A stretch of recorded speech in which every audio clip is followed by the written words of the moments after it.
Welcome to Real Estate Coaching Radio, starring award-winning real estate coaches and #1 international best-selling authors, Tim and Julie Harris. Real Estate Coaching Radio is the nation's #1 daily radio show for realtors who demand authentic, real-time coaching. Get ready for fluff-free, unfiltered, full-strength honesty about what's truly working to get you into action, helping others, and making money now in today's real estate market. Now to our hosts, Tim and Julie Harris. 3, 2, 1. All right, we are back. It is, what is it? It's July the 6th. Hopefully everyone had a fantastic 4th of July weekend. Julie and I certainly enjoyed the time off. Hopefully all of you guys did as well. I'm going to start out by giving you an exercise, and then Julie's got some great lead generation points that we wrote down for all of you. So the exercise I'm going to take you through is called essentially coming to terms with how many days left you actually have to work this year. Though that's not a very good name. I need to think of an acronym for it.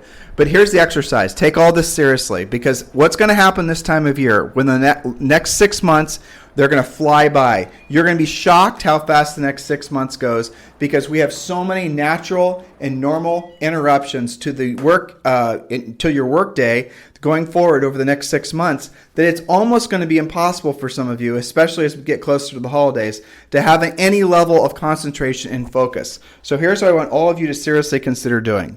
I want you to take a calendar. And I want you to a calendar from July through the end of the year. And I want you to be realistic with the number of days that you have left to truly work this year. And what we're going to do, and I'm going to go through this exercise just to make a point of this, and Julie and I have done this a million times, is yes, there are 6 months left this year, and you're thinking to yourself, Tim, what are you talking about? That's 180 days. But I'm here to tell you, realistically, you have half that left this year to work. And here's why. You take a calendar. I'm looking at one right now on Julie's computer. Oh, by the way, Julie, welcome to today's podcast. Yeah, thank you. And I'm looking at December. So in December, most of you take the entire month off. Now, some of you are going to insist that you're going to work a couple weeks in December, which obviously I strongly encourage you to do so. But for the most part, we can all agree that it's going to basically be 2 weeks of downtime. We're just talking about this year. We're not even talking about the following year. Now, if you look at November, you have at least a week where no one's going to want to talk to you about anything other than football and turkey, right?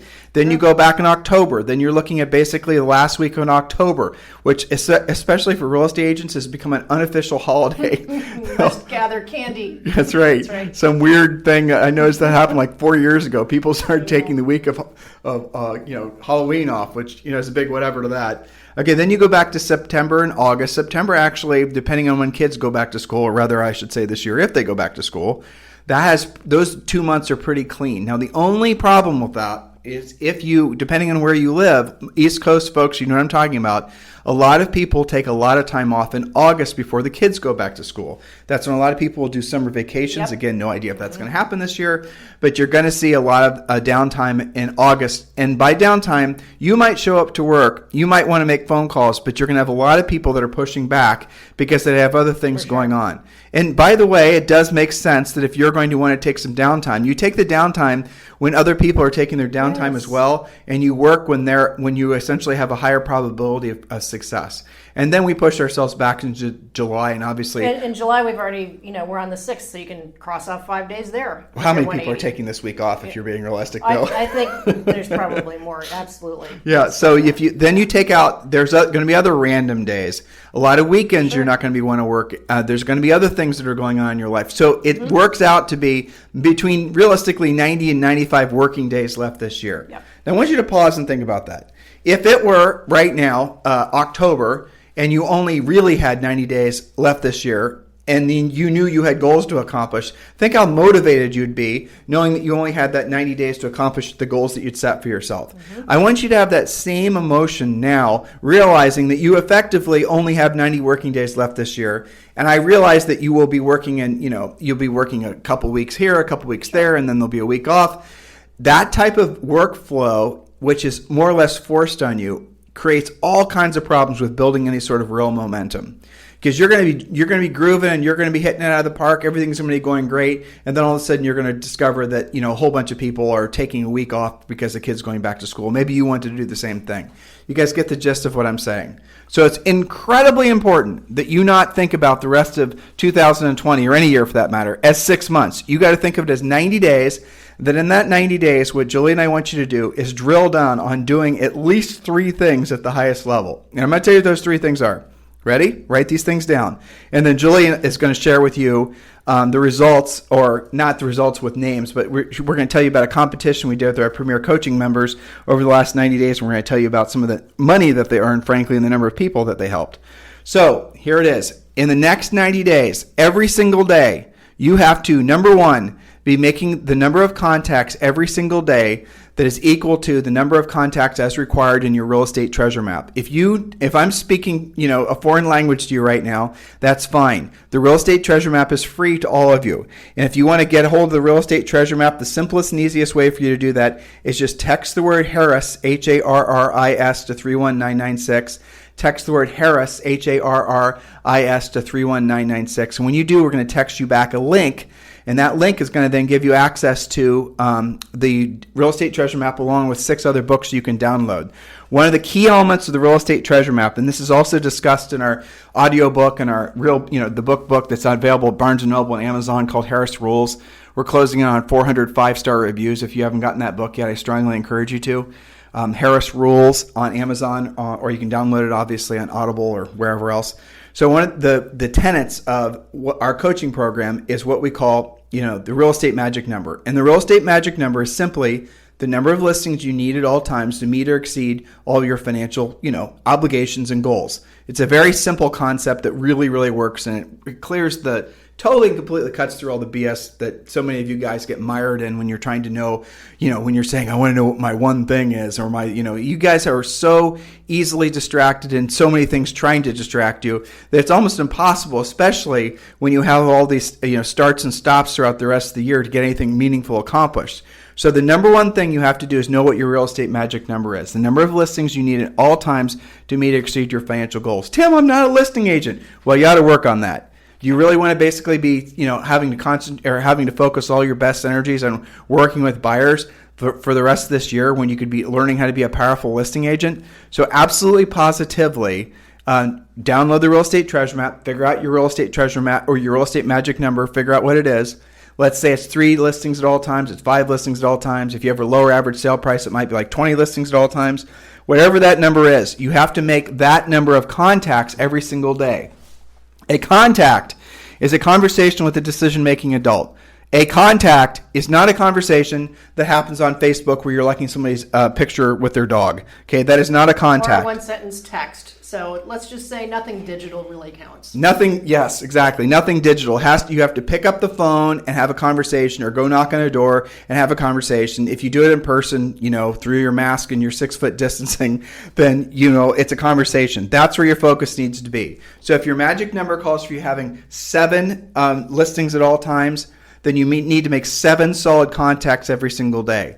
Once you have 7 listings at all times, keep making 7 solid contacts every single day. Never stop making those contacts. That's minimum standard number 1. Minimum standard number 2 is you have to do all of your lead follow-up the day the lead comes in, ideally within like 3 to 5 minutes of receiving the lead.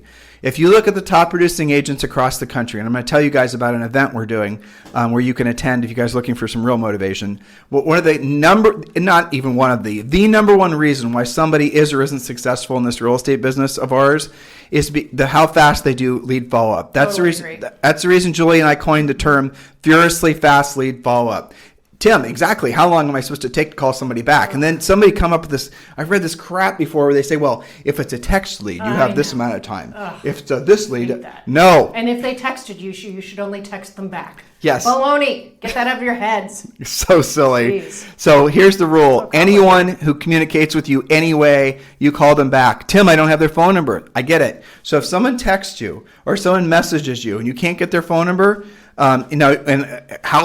why couldn't you get their phone number? If someone texts you and you know who they are, you have their phone number, right? Call them back. If someone messages you through Facebook, you can go to their page and get their phone number. If their phone number is not on their page, you can probably search through your database and find it. Don't use lame excuses to not call people back. Even that you've got to do immediately. And we've coached this from the beginning of, when an email was your digital lead, right? Yep. And we used to get leads that were just like that. Email only, no phone number. And what did we always do? Immediately when you see that, I'm here to answer all of your questions. What's the best way to reach you? Please send me your phone number. And if they didn't give it back, guess what? We threw the lead out. We did not drip on them. We threw them out. If we don't have a phone number, you do not waste your time. A phone number is the only form of follow-up that really matters, because people, you listeners, me, we're so inundated with so much digital communication. Who bothers to call? And I'll tell you right now, there's a lost art of picking up the phone that a new generation of people, millennials, might not ever develop, because they're so dependent on digital. Furthermore, they think that's essentially how everyone they'll ever do business with, they want to be communicated with. So they're actually growing up in this world where they think everyone they'll ever want to do business is going to think and act just like they do. The reality of it is, guys, when you pick up the phone and you do furiously fast lead follow-up, that is an unfair advantage beyond virtually everything else you could possibly have in real estate. So number one is you make the number of contacts as required by your real estate magic number. Number two, you call every single person back every single day. Number three, and these are the only three things you have to do every single day for the rest of this year, number three is you have to go and divide the number of people in your centers of influence and past client list up, divide that by 30 days, and then make that number of contacts every single day. How often are you supposed to call them? Did you listen to what I just said? Once a month. What am I supposed to say? We tell you what to say in our coaching program. It's not long, drawn-out conversations where you're just offering to be of service to people. You're not even necessarily calling to even, you're sprinkling real estate into the conversation, but you're certainly not calling them up and hitting them with a bat. We have scripts that make them much more comfortable with that. And we want you to memorize our scripts, but what we really want you to do is internalize them and personalize them, make them your own. And then you're going to schedule in, on Monday, the 1st or the 6th of July, you call Bob, Betty, and, whoever. Okay, you call those people, you use one of our scripts, and then the following month at the same time, you call them back again. That's how you do it. And so, Tim, I have a drip campaign where I drop off pumpkin pies and I do all this other stuff. If you want to do all that stuff that costs money and takes time because you're too wimpy to pick up the phone, go for it. But I promise you, picking up the phone is going to ultimately make way more of an impact. Oh, and here's another thing. It's free. So there it is. Every single one of you, make sure you're doing that. Any thoughts, Julie? What's so funny about that? My thought is always this, that most agents survive on their basic level from their past clients and centers of influence, from referrals, their friends, their family, and that's great until it starts to run out. So my thought is, look at how much you do by, in your past client center of influence category without talking to them. What would happen to your business when you talk to all of them every 30 days? It's incredible. And I'll tell you one of the things, and I'll talk about this if you want to now or later, but this is one of the common threads of all of my winners from the contest. Okay, so what we're walking into is Julie ran a competition on Premier Coaching. And the Premier Coaching Contest required that they track all their, the people that they help buy or sell real estate, and primarily the amount of money that they earned. So we were tracking all those things for the last 90 days, and essentially whoever the top earners were will receive, the first one's going to receive 90 days of coaching with Julie. And just to put that in perspective, she charges $2,500 a month. So that's going to be something that's going to be a high, benefit, and it's happening at a perfect time for the first prize winner, and the second and third are also going to receive something similar.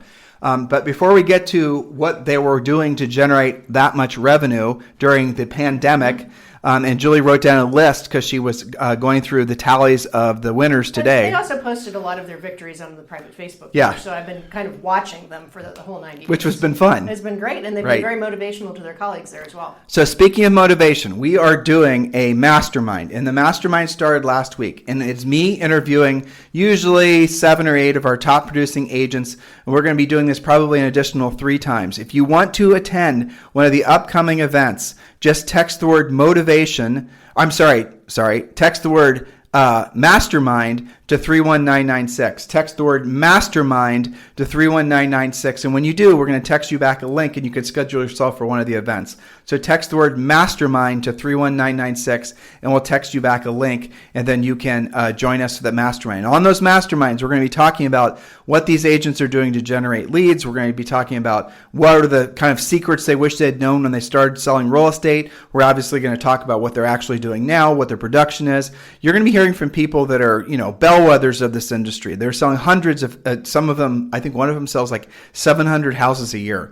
And how do these people do it? And you guys know we are proponents of teams, but only if they're profitable. So you're not going to be hearing from people that are spending all their money buying buyer leads and then, sending them off to buyers agents. We're not doing it that way. That's not what Julie and I believe in, because at the end of the day, you just basically are, running a nonprofit business. We believe in profitable businesses.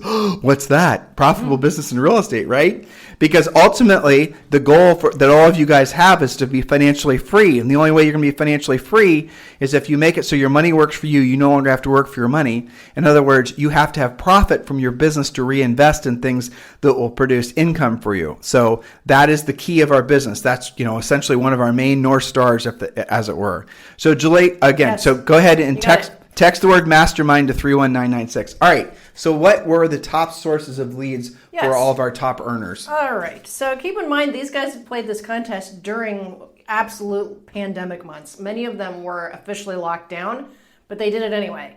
And the winners are ranging anywhere from about 75 to about 120,000 in gross commission income for the months of April, May, and June. Okay. So let's see. Common things. Well, I'll tell you one thing that I forgot to write down is every one of the winners were on every daily coaching call. Maybe they missed one randomly here and there, but even though they were doing a lot of business, they were actively participating in Premier Coaching, asking questions, getting help with their deals, whatever's going on. It's funny you should say that too, but I noticed that with our EXP group too. Yeah. As you guys know, we're involved with EXP Realty, and one of the things we do with EXP Realty is we teach the people that we've sponsored how to sponsor other agents, and we do that every Thursday. And it's funny, we have hundreds of people in our group, and I bet you the same 100 to 200 people show up every single week consistently, and they're the ones doing all the sponsoring. I mean, it's obvious. The more you participate and the closer you get what you give. You get what you give. That's it. So if you guys want to listen, if you guys want to talk with me about joining our EXP group, just text me directly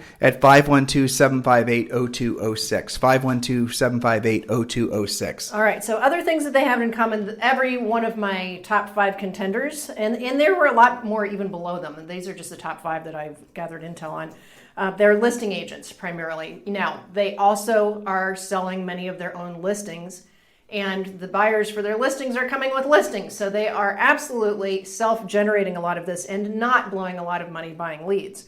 Let's see, one of the things that they've been going after, of course, we've already talked about the database, but a little bit of cherry-picking database, knowing, and here's the thing, when you call your database all the time, you know what their story is. You know who's sitting there waiting to get, quote, their price or it's the right timing. Well, so let's slow down there. Yeah. So your guys are going to discover, if you dig into this, and Julie's going to get to this next one, so I'm going to step on her next point. Okay. When you call the old expireds, there may have been a house that expired like 90, 120 days ago, maybe even this time last year. Mm-hmm. And you call up that seller, and let's say it didn't, most expireds don't sell, well, all expireds don't sell because what? Price, condition, location, one or all 3 of those things were really out of whack. Mm-hmm. So you probably are, and by the way, price overcomes everything, location, condition. Ultimately, it's price. Yeah, right. It's always basically bottom line's price. So you call these old expireds up, and they were overpriced last year, but because of this, the insanity of the market right now, you might find that listing's actually priced perfectly based on where it expired last year. Mm-hmm. There was FSBO, same thing. Yeah, absolutely. So call the old ones. Nobody else is calling them. There's going to be a lot of for sale by owners this time of year, for sure, that are going to be desperate to get their kids in school. And in order to do that, they're going to have to transact relatively soon because kids go back to school next month or the month after that. So you're going to have a very, a cocky FSBO 2 months ago is a humble FSBO now. That's right. Yeah, and by doing this, combining things like calling older for sale by owners and expireds and talking to people in your database, I think that this is shows why there's so much dual agency going on right now is because agents who do that combination of things are making matches on their own.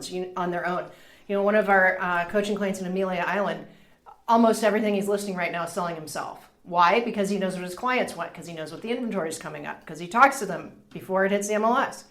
All right, so other places business are coming from. New construction, absolutely. A lot of builders are ramping up more construction. And even if you have to wait for the house to be built, you're still going to appreciate that commission 6 months from now, 4 months from now. You know, not all new construction has to start from the ground up. You're going to find houses that are 2 months from completion too, but you got to know where it is. Well, and remember, we guys, with the 3 things we asked all of you to do, you don't forget the second point, which is furiously fast lead follow-up, because none of this will work if you're being lazy. None of this will work if you're being complacent. That's exactly right. Again, listing agents win open houses, with lines of people waiting outside. That listing agent and the seller absolutely are going to win, probably with multiple offers, at least for the time being. Let's see, renters who actually end up having smaller mortgage payments on the house they want to buy than what they're currently paying in rent. So a lot of our agents are prospecting them. Now, yes, you're going after buyers in that case, but that house that they buy will be a future listing of yours.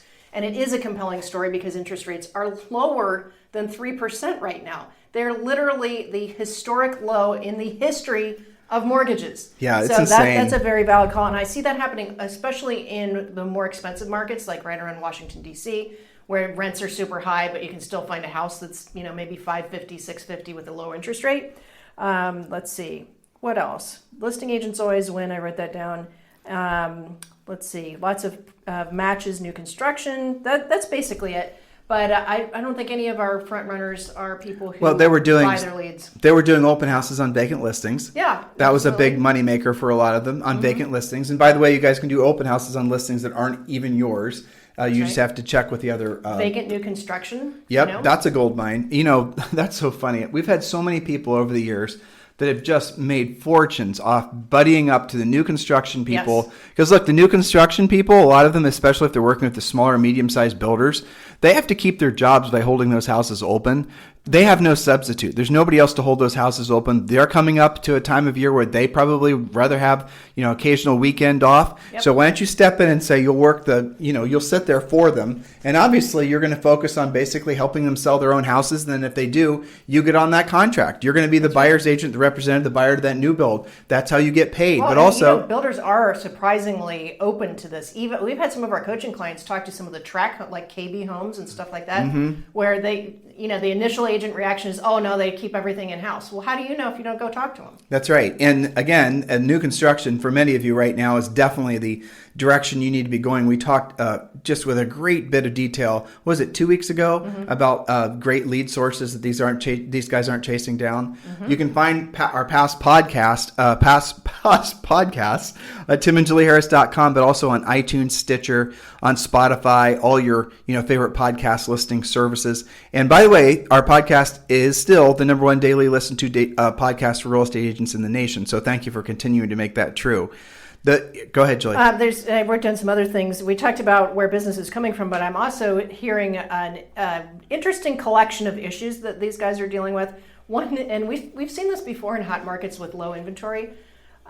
Buyers, especially buyers who are very strong buyers, either cash, half cash, already pre-approved, ready to rumble, the kinds of buyers everybody likes. Yeah. They are actually interviewing buyer's agents for the job of representing them.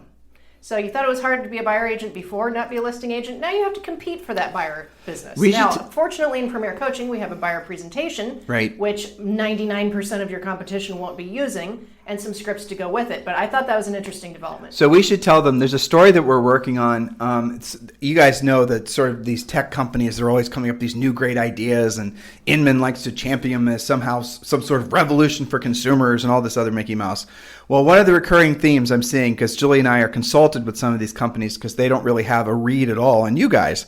So they'll ask us what we think about their particular product or service. Oftentimes they'll come to us after I sign an NDA or Julie signs an NDA, and they won't even tell us necessarily the name of the company. But the recurring theme from all these guys is they all think that somehow they can disintermediate agents. In other words, they don't understand that the reason that real estate agents are still relevant isn't because there hasn't been some great technology to replace us. It's because consumers want to have real estate agents that are going to actually help them with the transaction. Even hypothetically, if it becomes more technologically dependent, there is zero chance going forward that you are going to ever have an era where people, when making big financial decisions, are not going to want the skills of a caring, competent professional by their sides. Now, with that said, I will tell you for sure, one of the recurring themes I've seen amongst these companies that I've sort of been consulting with is that they are absolutely trying to go after the buyer's agent side of the commission. And what we're going to start seeing, and this is going to start, it started to happen before the pandemic and it's going to come back again, are these companies are going to make it so that they're going to offer a somewhat discounted listing commission, or at least they're going to advertise it's a discounted listing commission, and then they're going to make the buyer's agent commission optional. Now, this is nothing new to the industry. Assist to Sell and all these other companies, they did the same thing. And so they're exactly copying basically the same types of commission structures that have been out there in one form or another for literally decades. But of course, because it's got a veneer of tech, now everyone thinks it's new and innovative. But here's the punchline.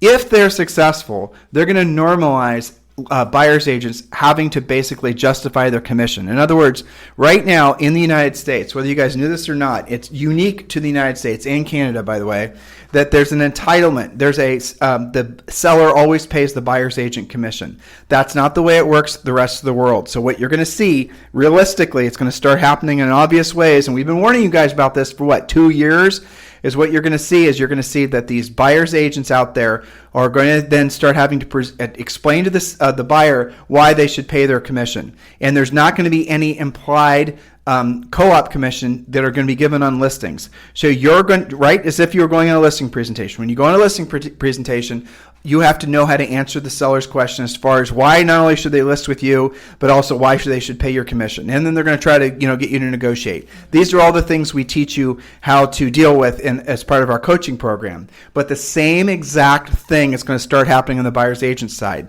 So the very reason why so many of you guys gravitate towards being buyer's agents, in other words, it was a social and mostly a physical into the business, right? Physical in that you had to waste your time and energy going out and showing houses. Hopefully not wasting, but you guys get the idea. And it was social in essence because you didn't need a lot of skills to work with buyers. But now, if you have to all of a sudden learn how to present to a buyer as far as why they should pay the commission, just think of it this way. So you're talking with a buyer who has to buy a $500,000 house, and they've saved up their down payment to buy the house. And now you're going to have to, they've got their down payment squirreled away and all their closing costs and moving expenses and all that's done. And now they go and talk with you and you want to work with them, but the seller is not going to pay the commission. The seller is going to say, you basically, there's no implied co-op. Are you listening to what I'm saying? There's not going to be a situation where you just show a house and it says in the MLS what your commission is. You're going to have to get the buyer to pay your commission. The buyer is going to have to pay the commission. Now, the buyer can roll the commission into the transaction. In other words, they're going to be financing the fee that they're paying you in the form of commission, or they can just pay it out of pocket, or what you're going to see a lot of, in most cases, you're going to see probably some hybrid of the two. But that's what's coming your way.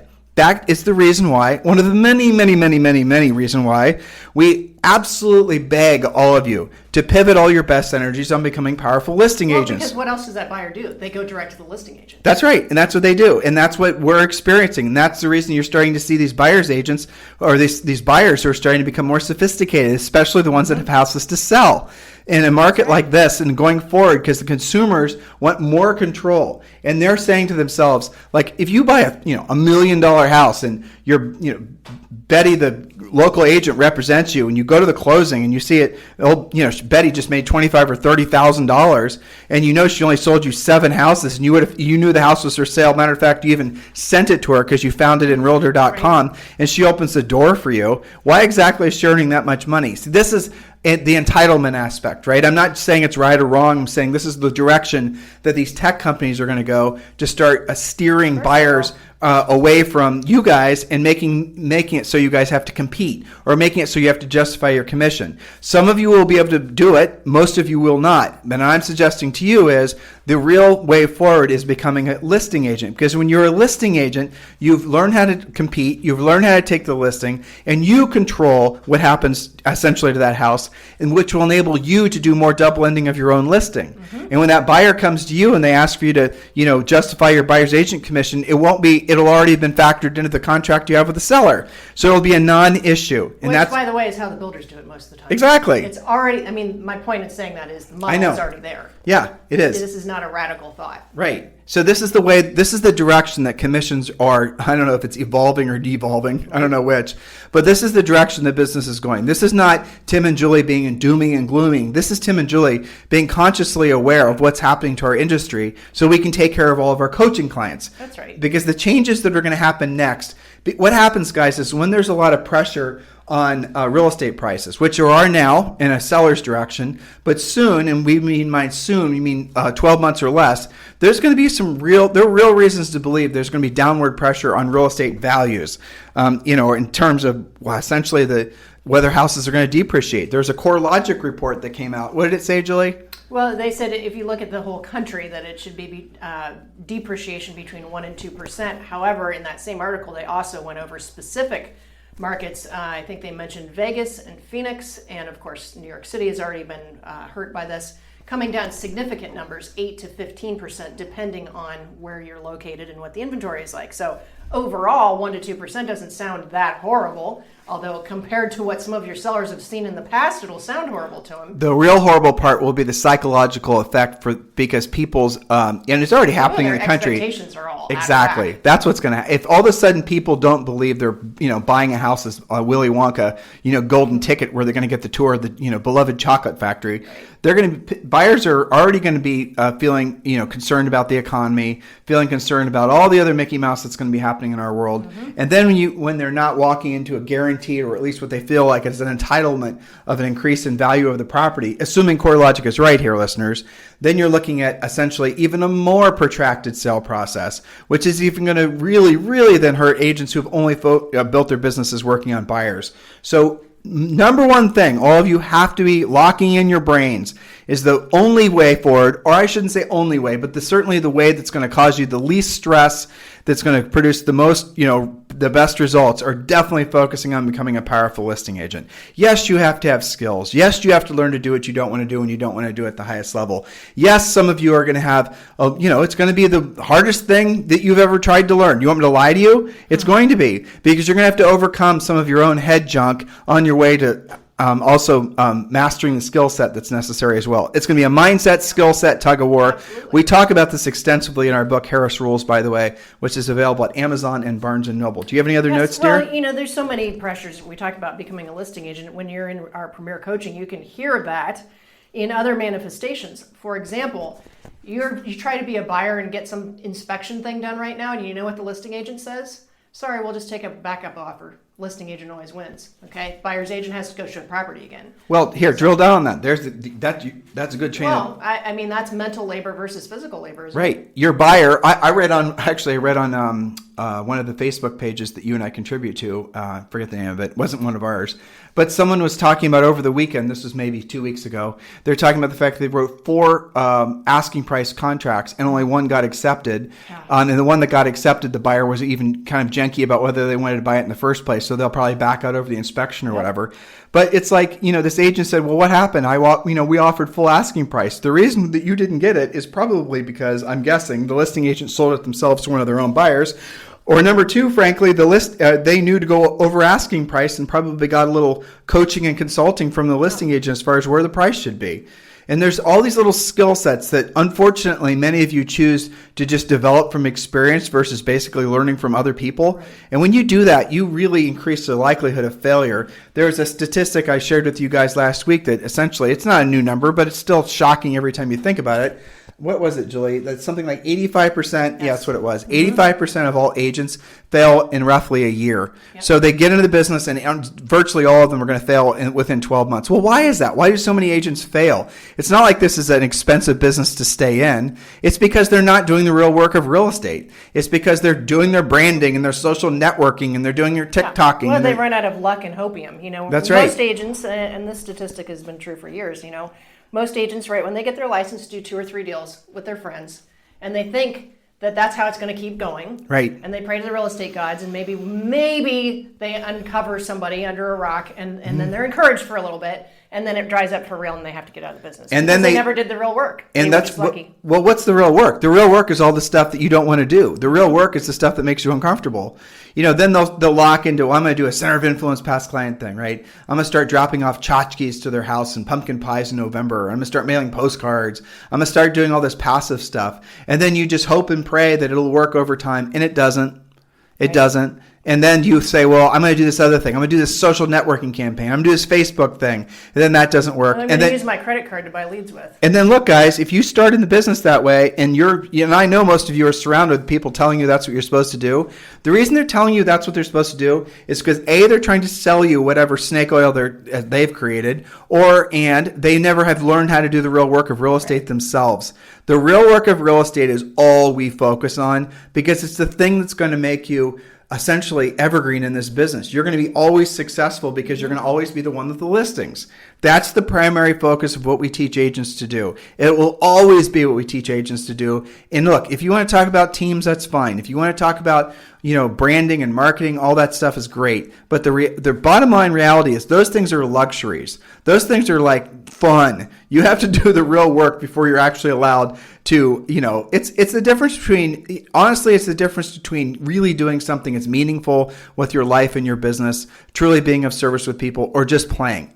Are you an amateur or are you a professional? That's really the only way to explain it. Are you going to practice for excellence? Or are you just basically going to do it now and then when you feel like it? Are you looking for an emotional surge or some sort of big why or an epiphany to actually get to work and finally do the things you don't want to do? Or are you actually saying to yourself, I know that everything I want in life comes on the other side of long durations of doing what I don't want to do when I don't want to do at the highest level? I mean, Julie, we're the only ones that basically deliver this type of information. I know. And I understand why, because it's harder. It's hard. Well, for us. It's harder for us because it requires us to do real work. Sure, that's right. But also, the truth is, it's harder for, we would make way more sales for coaching or whatever products we're selling if we didn't tell them the truth. Nope, as we know it. Yeah. Absolutely. We could promise them the world and, we could sell them something that was going to rain leads on them. And then when it didn't work out, we just say, well, you haven't waited long enough and you haven't talked to enough impressions yet. Right. And then maybe someday it'll work. That would be easy, but also very disingenuous. One of the most insidious things, guys, and I'm not going to get on the soapbox, but it's worth talking about because I had an email about this today, is branding. Okay? Branding is something where you guys are absolutely being scammed by the whole idea that you need to be a brand. And I'm going to explain, don't just write me off because I know this is totally against the current zeitgeist, but here's the bottom line. You cannot buy a reputation. You cannot spend enough money on postcards or anything else to make it so that you have the reputation that you want to have or that the people selling you branding want you to perceive that you have. There was a company, and this is back in the 90s. There was this company, and I won't mention the name because Julie and I are actually friends with one of the owners. Yep. But I know who you mean. Yeah, where they did the best agent branding I've ever seen. And by branding, I mean postcards and brochures and nice looking TV stuff. commercials. It was gorgeous. Yeah. It was ridiculous. Okay, and so there was a guy, I remember he was a dentist, and he was at a Howard Brenton thing, and they were doing this, on the screen in front of the big, 2,000 people or whatever, 2,500 people. It was the showing off of all this beautiful branding that this company did for him. And I remember, everyone was so amazed, and oh my gosh, it's incredible, and oh, I got to do the same thing. That's what a lot of people thought, right? That's what you were supposed to think. They were trying to sell you something, and it was incredibly expensive what they were selling, just between the design and the everything, just ridiculously expensive. So I went up to this guy who was, by the way, a former dentist, the agent who'd bought this, big thing, who was walking on, he thought he was walking on clouds. Everyone thought he was so amazing. I mean, here he was up on the big stage and they were showing all this beautiful marketing and him and his golden retriever. Yes, literally he had a golden retriever. I'm not sure if it was his or not, but it was there in the pictures. And then, during the break that came after it, he was like a rock star. And then afterwards, Howard had all the, Howard stars in a private room where we could all sort of unwind. And this guy was a special guest and people, oh my God, it's so amazing. And I remember he kind of made his rounds. He talked, there's maybe 75 of Howard Brenton stars then, and they were in that room. And then I ended up talking to him. I remember he was leaning against a window and I started asking him about basic skill stuff. And I was just sort of, I wasn't a coach then, so I wasn't very good at question asking, but, I was a good salesperson. And so I started asking him essentially, pre-qualifying questions and listing presentation, all that. And here's what I discovered. The guy had virtually no sales skills. He did not know how to sell his way out of a paper bag. In Texas, they call that tall hat, no cattle, right? And exactly. And that's exactly what this guy was. So he had been sold into buying all of this marketing, crap, because he thought that somehow it would overcome he was very introverted, right? Remember, former dentist. He thought it would overcome his natural sort of abhorrence for being a salesperson, or his reluctance to actually learn how to actually sell. He thought the branding was going to make people want to do business with him no matter what his skill set was. He actually thought that. Why did he think that? This was not a stupid man. He thought that because they told him that's what would happen. Yep. They told him he could actually skip a bunch of steps if he spent all this money on branding. Well, they were a better salesperson than he was. Absolutely.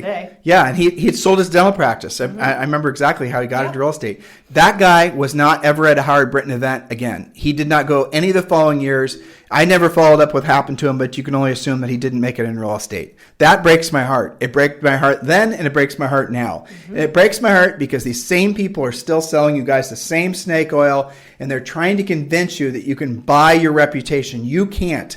Chuck Williamson in Wilson, North Carolina. He does no branding, no marketing, no social networking. He's got nothing. If you go and try to Google him, you'll find no Facebook page, no Twitter. Does not engage in any of that crap at all. He'll sell, with him and one assistant, he'll sell roughly $60 to $70 million of real estate this year. He'll probably close at least 220 to 230 homes this year. And he does it based off real work of real estate, what we have taught him to do. He's a coaching client. Real work of real estate every single day, being consistent. His reputation in this town of Wilson has come from the fact that they know and by the way, he's by far the number one agent in Wilson, and they know he gets the job done because they see his sold sign every year. That's what you call a brand. He's got a brand of helping other people accomplish their goals. He has got the very brand that all of you dream to have that you cannot shortcut by buying. You have to actually earn it. Any thoughts on that? He created it himself through the real world work of real estate. He made his brand. He didn't buy his brand. He did it with every single deal. He did it because his clients love him and talk about him and refer people to him. And he did it by sold signs and in contract signs and people seeing that. So that's real branding. Don't get into this business. I'm speaking to the 85% of you that are maybe on the failure path, spending really any money on other than having, frankly, great coaching and training. And if your coach is trying to get you to buy crap to basically build your brand or buy leads, buy anything really that is going to somehow replace the real work of real estate, fire them. They suck. Well, they do. Why do coaches do that to coaching clients? Because they don't know what else to do. Yeah. Because it's a lot easier to tell somebody to whip out the credit card and try this out, than it is to actually teach them a real skill. What we do in our company is hard because it requires that the coaches are actually good salespeople. And all actively licensed in selling. And I'll tell you, Tim, if I look at the examples just from our premier call today, there is no way that somebody who hadn't sold a lot of real estate, done a lot of transactions with a variety of different people, i.e. you and me, the questions that came up on today's call, I was talking to one of our coaching clients who thought it was going to be a short sale, but I showed her how to do an unsecured line of credit because it was only short by $15,000. Short payoff. And because the seller still had good credit, they could negotiate that unsecured line or a short payoff. You know? Now, somebody who either hasn't sold much real estate or hasn't done it at all or hasn't lived through a bunch of recessions and other garbage, would not have even had that thought. I'm not saying that to brag. My point is that stuff comes up that you have to help coaching clients with. And the answer isn't always, well, go spend this money or go buy something. I mean, we talked about appraisal stuff, financing, how to deal with repairs. These guys are dealing with so many things these days. But again, we go back to be a listing agent is the bottom line. They're much happier right now than buyer's agents are. And guess what? I've got to be at a Zoom meeting in 3 minutes. Good thing you looked at your clock. Yeah, good thing I looked at my clock. So listeners, here's the bottom line. Please stay focused. Please do not give up. You have to fight against your natural desire and essentially the negative, the black hole of lazy that's going to enter into all of our lives over the next 6 months. Take the calendar, green dollar signs the days you're going to be working. Drill down. Please take all this seriously. Your new year essentially has already started. Your 2021 has already started. Have incredible momentum going into the year. Don't make the mistake that, the 85% that are going to fail make, and trying to just basically kick back towards October, November, then getting started again in the spring. That's a surefire way of absolutely failing. Look how hard it is for some of you guys to build momentum back up after the pandemic, right? So now you're going to go from the pandemic building your momentum back up, and then you're going to, hopefully have somewhat a successful, summer and then maybe early fall, and then you're going to quit again and have to, beat your head against the wall to build momentum again back in the spring. Why do it that way, guys? You're never going to accumulate anywhere. You're never really even going to get out of the starting gates financially. So take all this stuff seriously. Really appreciate all of you guys emailing us, communicating with us, being so grateful and thankful for us being your wingman through this whole pandemic. And I know Julie and I haven't been talking a lot about real estate news, and we haven't been talking about the coronavirus and haven't been talking about all that. We're going to go back and we're going to give you, and the reason is because there's not been a lot of new information, and we don't just like moving things around on the plate. We want to give you something that's actually actionable that you can use immediately to help other people make money. But look, who knows what's going to happen the rest of this year? But what I do know, it's always better to be prepared than it is to be caught by surprise. The old Boy Scout saying, right? Hope for the best, but be prepared for the worst. Stop spending all your time on the hoping side of things and start getting more on the prepared side of things.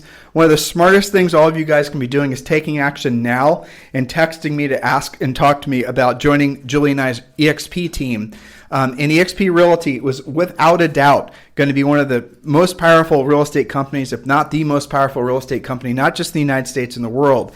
Guys, the things this company is doing, they've gone from 16,000 agents at the start of last year, and now they've got something like 31,000 agents. This is one of the fastest growing, most amazing things I've ever seen in real estate. Truthfully, I've never seen anything like it. I'd love for you guys to explore it with us, and I'd love for you to consider being part of our EXP Realty team. Just text me directly at 512-758-0206. In the meantime, you guys have a fantastic day, and we'll talk with you on the show tomorrow.